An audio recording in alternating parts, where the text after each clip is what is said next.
বন্ধুসকল নমস্কাৰ। এই মুহূৰ্তত প্ৰতিজন কৰ্মচাৰী আৰু পেঞ্চনাৰৰ সৈতে জড়িত 8th পে ৰিভাইজৰ এটা শেহতীয়া আপডেট প্ৰকাশ হৈছে আৰু এই দৰকাৰী তথা গুৰুত্বপূৰ্ণ আপডেটটো দেশৰ কেইবাখনো আগশাৰীৰ নিউজ পেপাৰে প্ৰকাশ কৰিছিলে। ইনফৰমেশ্যনটোৰ বিষয়ে অৱগত হোৱাৰ লগে লগে আপোনালোকৰ সৈতে শ্বেয়াৰ কৰিছোঁ। এটা অতি দৰকাৰী ইনফৰমেশ্যন শেহতীয়াকৈ প্ৰকাশ হৈছিলে। বিশেষকৈ আপোনালোকৰ সন্মুখত মই যিখন নটিচ হাইলাইট কৰিছোঁ, সেই নটিচখনত আপোনালোকে মন কৰিব, ইয়াতে উল্লেখ কৰিছে যে NCJCM-ৰ যি 49 সংখ্যক তেওঁলোকৰ মিটিং হৈছিলে, সেই মিটিংখনৰ ভিতৰৰ বিষয়বস্তুটো কেইবাখনো নিউজ পেপাৰে প্ৰকাশ কৰিছে এইবাবেই যে সেই মিটিংখনতে এটা গুৰুত্বপূৰ্ণ ইনফৰমেশ্যন প্ৰকাশ হৈছিলে যে কম্পেনশ্যনেট গ্ৰাউণ্ডত এপইণ্টমেণ্ট পোৱা সকলৰ OPS-ৰ যি কথা, সেই কথাটো উল্লেখ কৰা হৈছিলে। আৰু সকলো সবিশেষ আপোনালোকক জনাবলৈ যত্ন কৰিম, যিখিনি ইনফৰমেশ্যন এই নটিচখনত তেওঁলোকে প্ৰকাশ কৰিছিলে। কাৰণ এটা অতি গুৰুত্বপূৰ্ণ ইনফৰমেশ্যন শেহতীয়াকৈ বিশেষকৈ কৰ্মচাৰী আৰু পেঞ্চনাৰসকলৰ বাবে প্ৰকাশ হৈছিলে।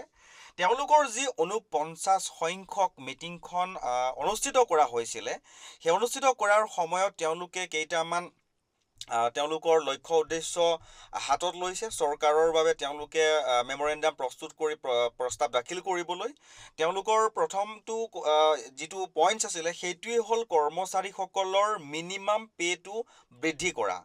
আৰু 2 নম্বৰটো হৈ গ'ল তেওঁলোকৰ fitment factor, allowances, promotion policy, pension revision. আৰু আটাইতকৈ বেছি গুৰুত্বপূৰ্ণ ইনফৰমেশ্যনটো হ'ল যে OPS ৰেষ্টৰেশ্যনৰ ওপৰত তেওঁলোকে যথেষ্ট গুৰুত্ব দিছে।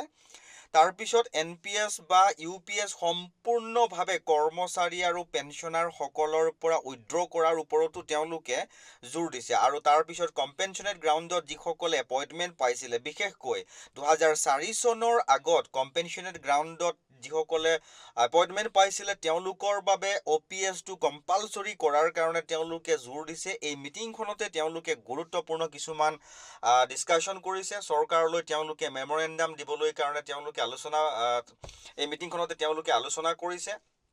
আৰু শেষত এটা কথা ক'ব পাৰি যে যিমান ডাঙৰকৈ তেওঁলোকে প্ৰকাশ কৰিছে ইনফৰমেশ্যনসমূহ, এটা ভিডিঅ'ৰ যোগেৰে আপোনালোকক সকলোখিনি ইনফৰমেশ্যন সামৰি জনাবলৈ অকণমান সময়ৰ দিগদাৰ হৈ যায়। গতিকে যিখিনি মেইন পইণ্টছ হয়, সেইখিনিকে আজি এই ভিডিঅ'টোৰ জৰিয়তে আপোনালোকক জনাবলৈ যত্ন কৰিলোঁ।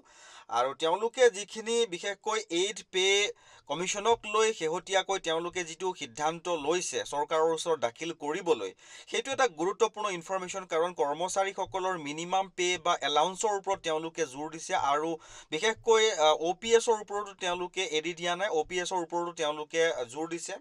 তেওঁলোকে এই গোটেই কথাখিনি যিখিনি 49 সংখ্যক তেওঁলোকৰ যিখন কেন্দ্ৰীয় মিটিং হৈছিলে, সেই মিটিঙত তেওঁলোকে মেমৰেণ্ডাম আকাৰে তেওঁলোকে এই গোটেই প্ৰস্তাৱখিনি তেওঁলোকে সামৰি লৈছে। সামৰি লৈ অতি সোনকালেই কৰ্মচাৰীসকলৰ আৰু পেঞ্চনাৰসকলৰ হৈ তেওঁলোকে চৰকাৰৰ ওচৰত দাখিল কৰাৰ কথাটো উল্লেখ কৰিছে।